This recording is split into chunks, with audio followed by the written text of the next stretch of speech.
The dawn was unnaturally quiet. There were no birds, no rustling of leaves, not even the distant hum of city life.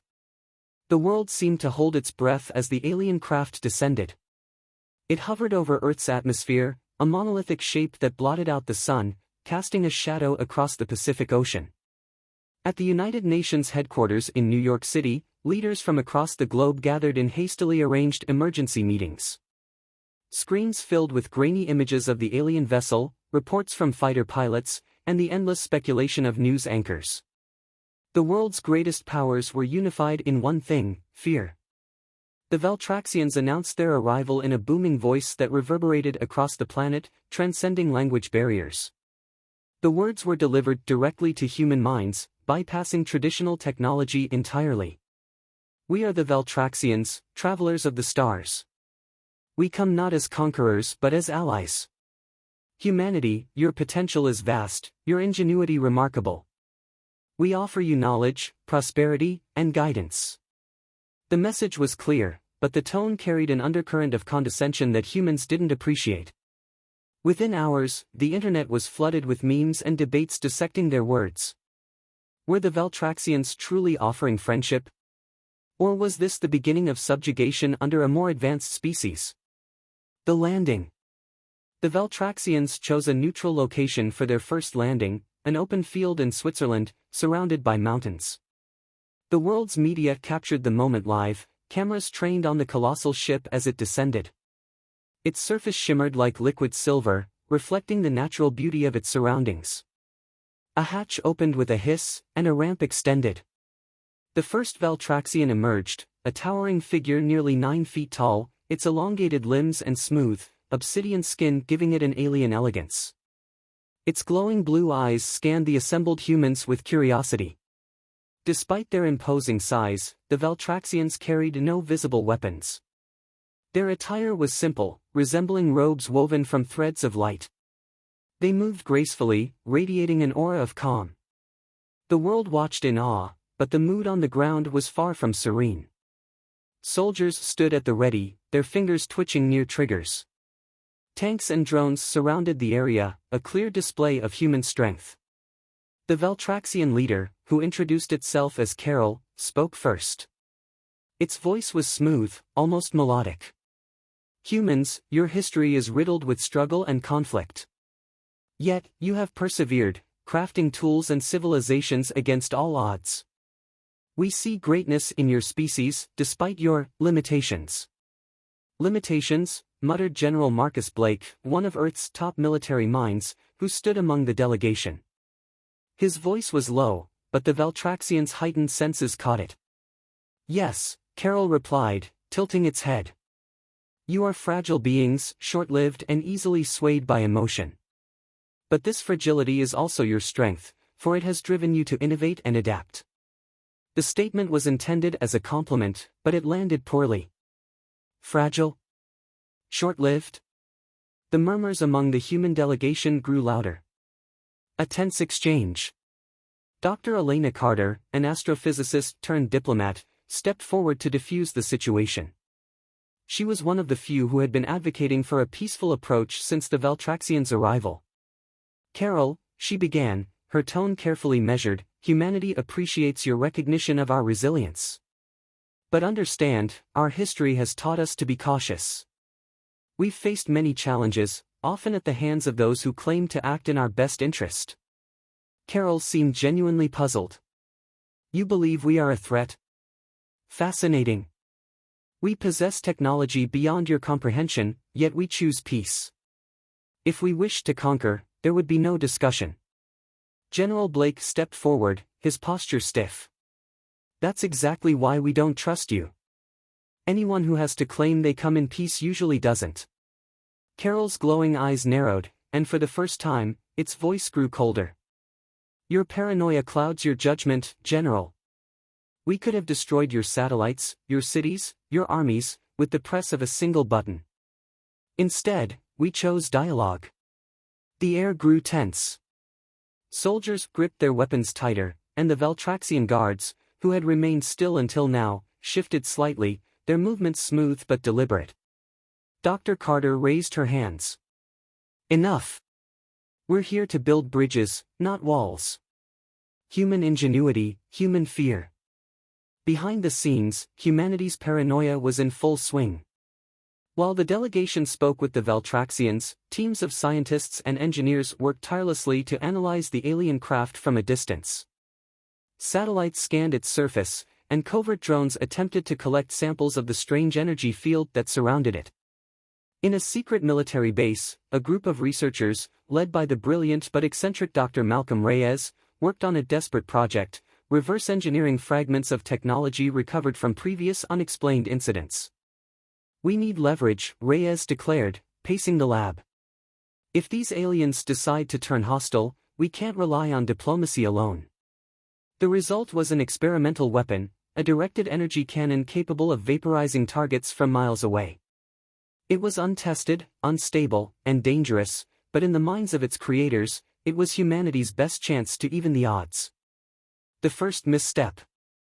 The next day, the Valtraxians invited the human delegation aboard their ship, offering a tour of their advanced technology. The humans hesitated, fearing a trap, but eventually, a small group, including Dr. Carter and General Blake, agreed.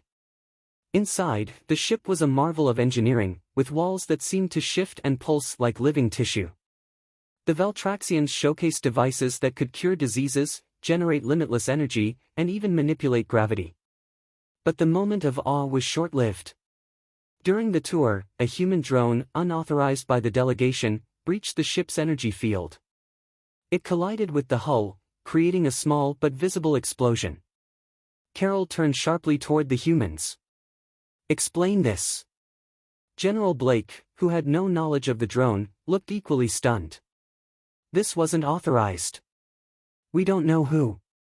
Carol's voice boomed, cutting him off. "You dare attack us while under our protection? This is an insult we cannot ignore."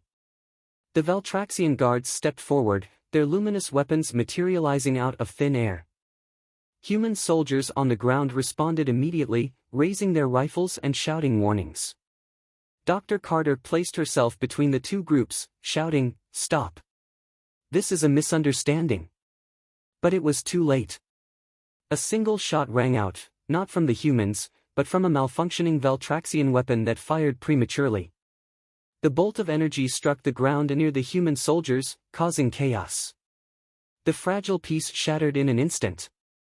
Closing scene. Back at the military base, Dr. Reyes watched the unfolding chaos on a monitor. He turned to his team with a grim expression. "Deploy the cannon." A technician hesitated. "But it's not ready." "I don't care," Reyes snapped. "They need to know we're not weak."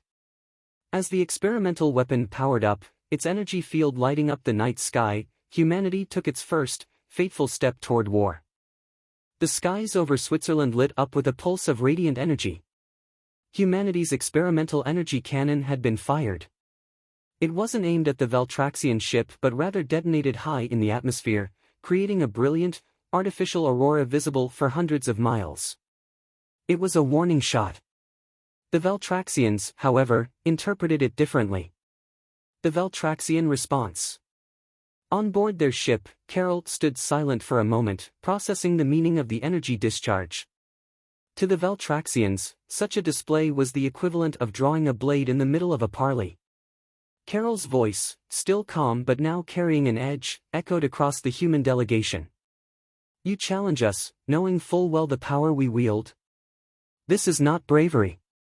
This is recklessness."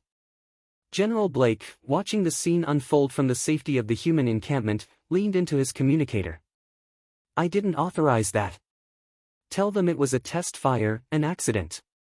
Dr. Elena Carter stepped forward, desperation clear on her face. "Carol, listen to me. This wasn't meant to provoke you. We..." Carol raised a hand, silencing her. "Your actions speak louder than your words, human."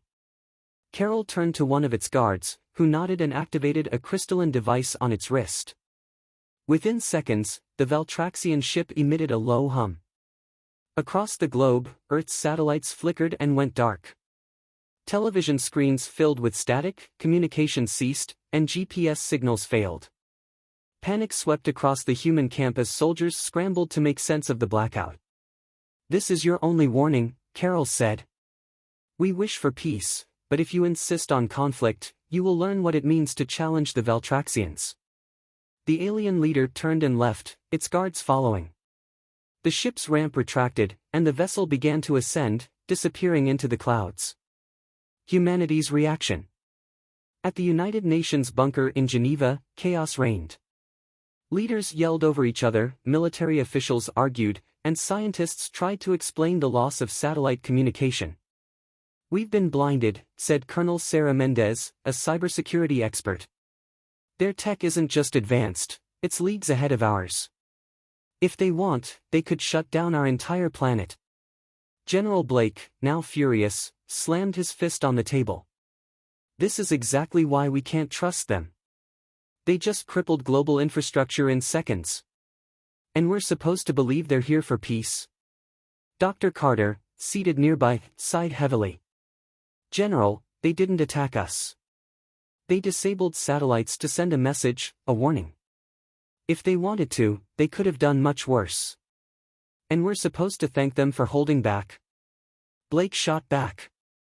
President Nguyen, representing the United States, raised a hand. "Enough.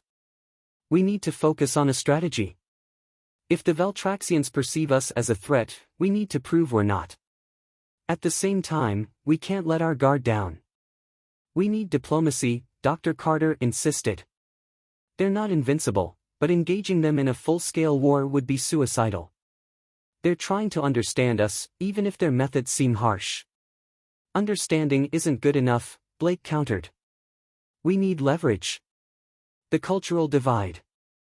Meanwhile, aboard their ship, Carol convened with their council. "These humans are volatile," Carol said, pacing the chamber. "Their pride blinds them to reason." Counselor Verrill, an elder among the Valtraxians, responded, "They are unlike any species we have encountered. Their emotions drive their actions: fear, pride, anger. It is both their strength and their weakness." Another counselor chimed in. "Perhaps we should leave this planet. Humanity is not ready for integration into the galactic fold." Carol paused, considering. "And yet, their potential is undeniable. Their ingenuity, their adaptability, even their audacity. They are flawed, yes, but there is something about them that defies logic." Verrill nodded. "Then perhaps we must teach them. But not through words, they will only respect strength."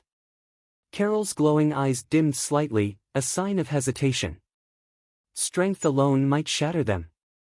We must tread carefully." The Global Summit. In a desperate attempt to salvage relations, humanity proposed a global summit to be held in Geneva. Leaders from every major nation, along with representatives from the Valtraxians, were invited. The summit hall was a blend of human and alien aesthetics. Valtraxian light crystals illuminated the space, casting a serene blue glow. Holographic displays showed Earth's diverse landscapes, a gesture meant to celebrate humanity's achievements. Carol arrived flanked by two guards. The human leaders, already on edge, stiffened at the sight of the towering figures. Dr. Carter opened the proceedings, her voice steady but strained. "Carol, on behalf of humanity, I want to apologize for the misunderstandings that have occurred. We value your willingness to engage with us." Carol inclined its head slightly. "We accept your apology. But words must be backed by actions.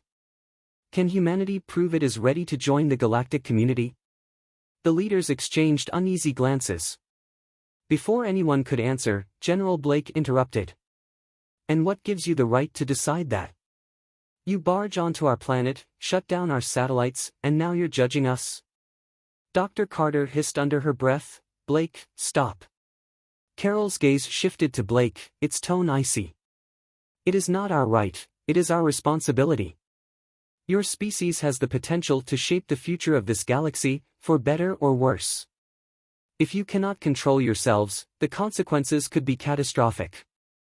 The tension in the room was palpable. It reached a breaking point when a human delegate, angered by Carol's tone, slammed their hand on the table. "We don't need lectures from aliens. We've survived for millennia without your help. At that moment, the summit's security alarms blared. A small explosion rocked the building. A protest group had set off a device outside, targeting the Veltraxians. The skirmish.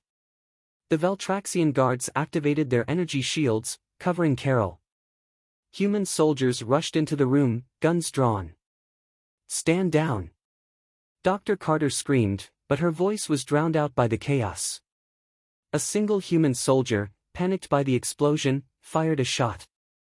It struck one of the Veltraxian guards' shields harmlessly, but the act of aggression was enough. The Veltraxians retaliated, their weapons emitting a non-lethal pulse that incapacitated several soldiers. The room descended into chaos, with human and Veltraxian forces aiming weapons at each other. Carol, voice booming, shouted, "Enough!" The energy in the room seemed to freeze, the Veltraxian leader exuding an undeniable aura of authority. "This is why you are not ready. You cannot control your fear." Aftermath. The Veltraxians departed the summit, leaving Earth's leaders to grapple with the fallout.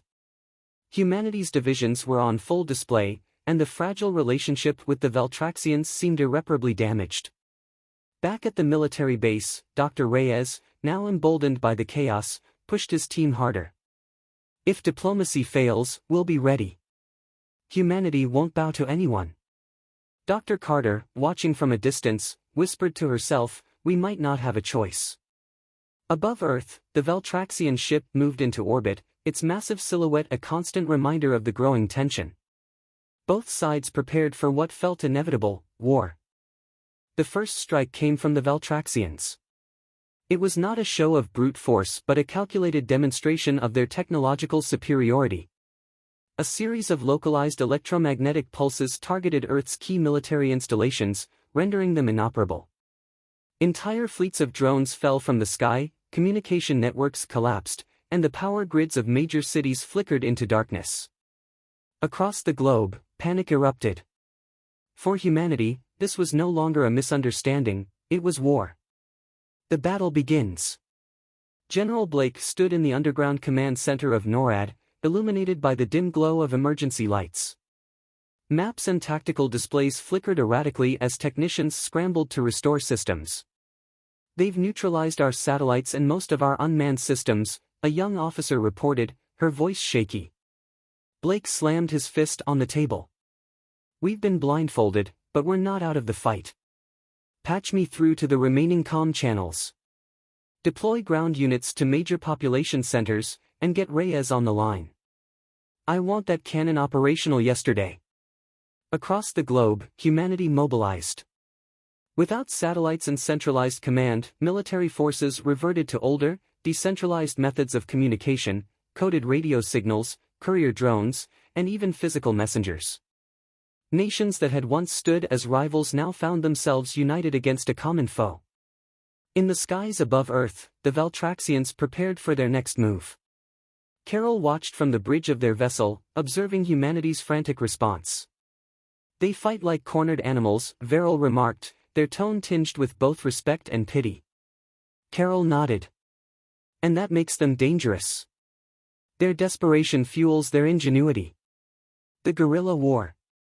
While the Veltraxians' initial strikes had crippled humanity's infrastructure, it also forced humans to adapt rapidly. Conventional warfare gave way to asymmetric tactics. In the dense jungles of South America, human guerrilla fighters used camouflage and the terrain to ambush Veltraxian scouting units. With weapons scavenged from fallen soldiers, they devised makeshift EMP grenades to disrupt the aliens' energy shields. In Eastern Europe, hackers launched cyber attacks from hidden bunkers, exploiting gaps in the Veltraxian systems. The aliens' technology, though advanced, had vulnerabilities that humanity's resourceful minds were quick to exploit. And in the deserts of North Africa, a coalition of engineers and soldiers rigged outdated fighter jets with experimental railguns, creating deadly makeshift weapons capable of piercing Veltraxian hulls. Every victory, no matter how small, emboldened humanity. News of these successes spread through underground networks, boosting morale and fostering a sense of unity across nations. Turning the tide.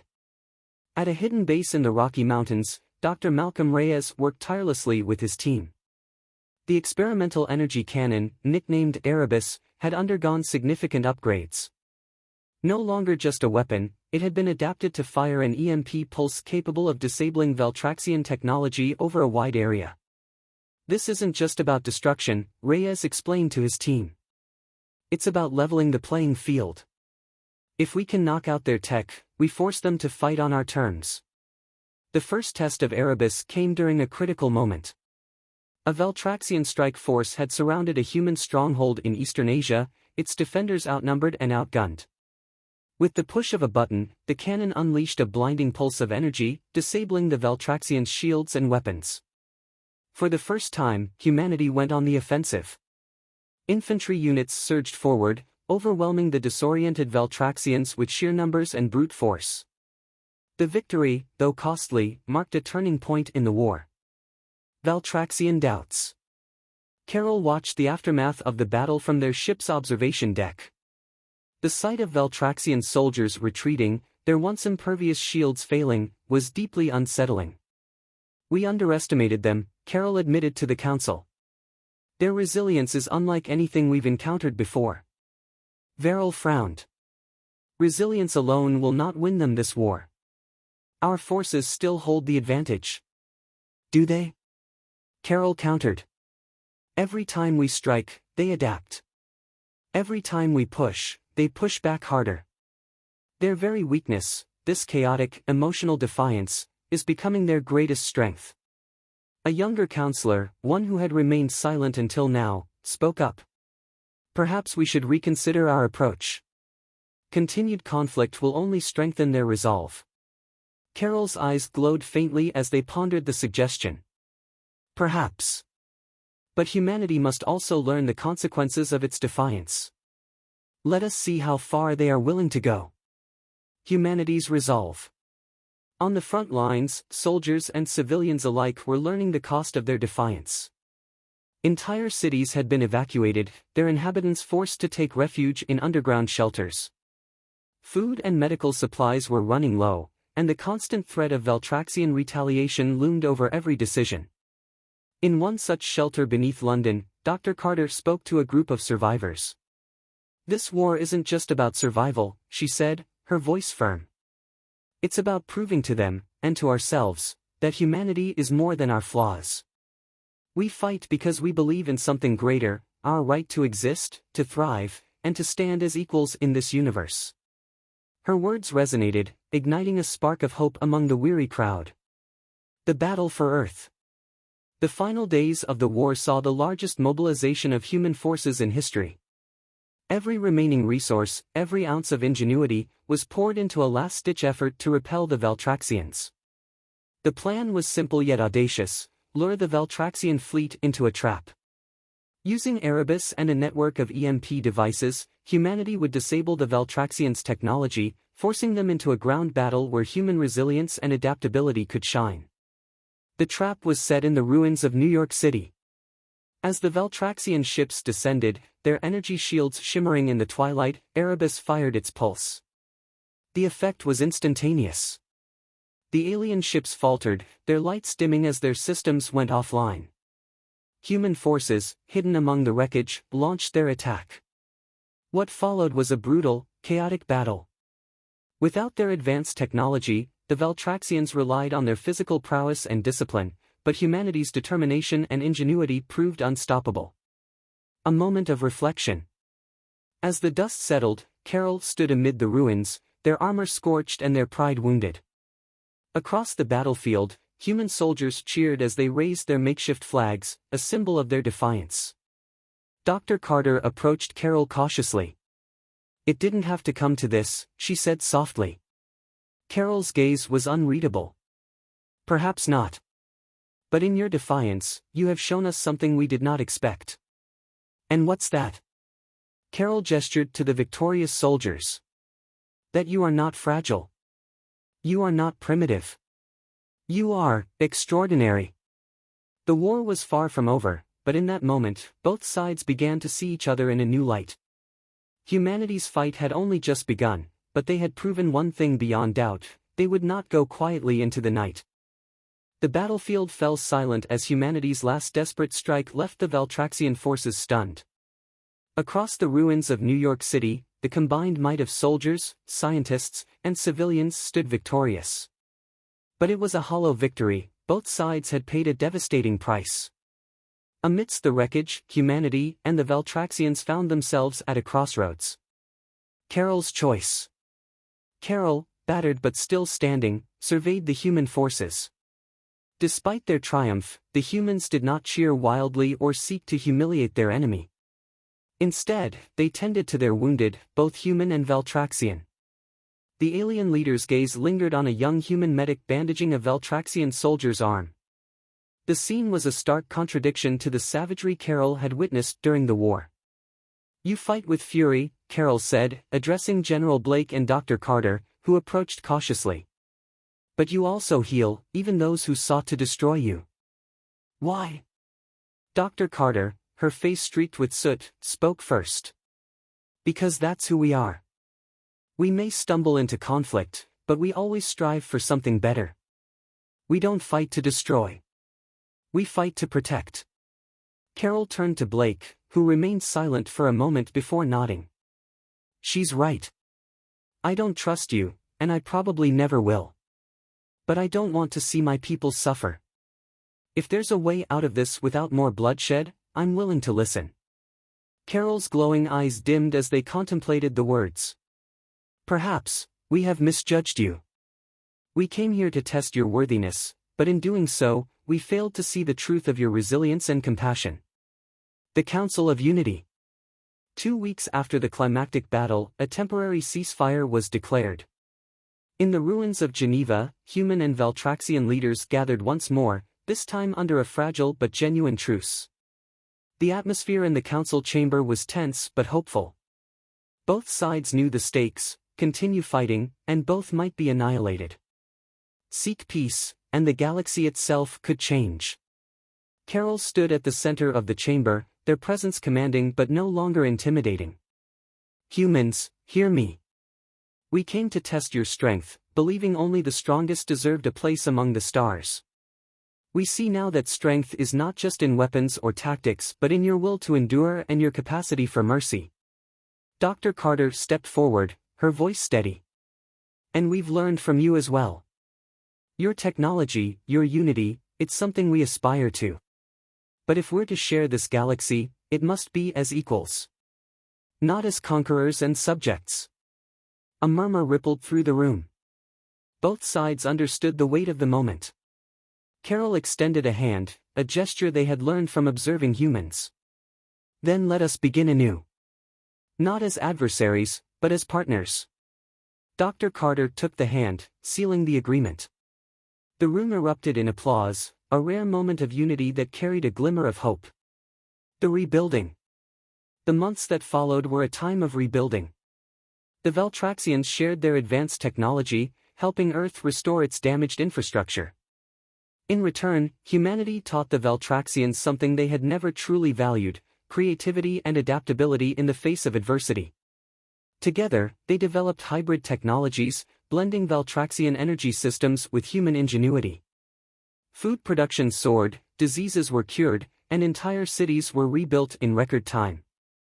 For the first time in history, Earth was united, not just as a planet but as a member of a greater galactic community.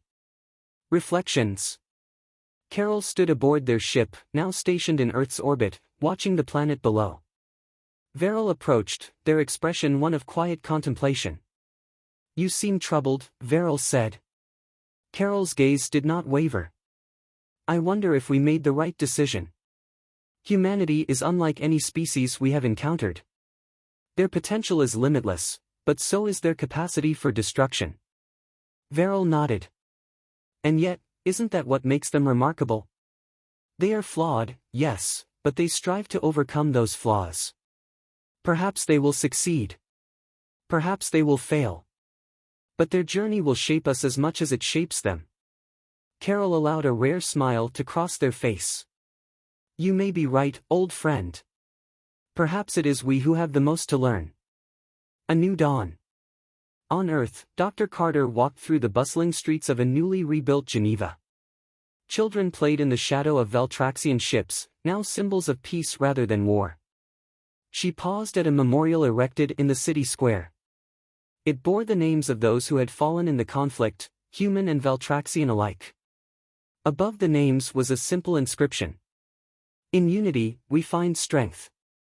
In understanding, we find peace. General Blake approached, his usual stern demeanor softened. "You think this will last?" he asked. Carter smiled. "It has to. We've come too far to go back now." Blake chuckled. "Guess I'll have to get used to working with aliens." "Maybe they're thinking the same thing about us," Carter replied.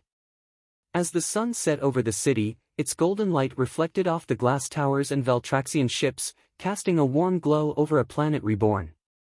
Humanity had not just survived, it had risen. Together with their former adversaries, they looked toward the stars, ready to shape a future brighter than any had dared to imagine. The end.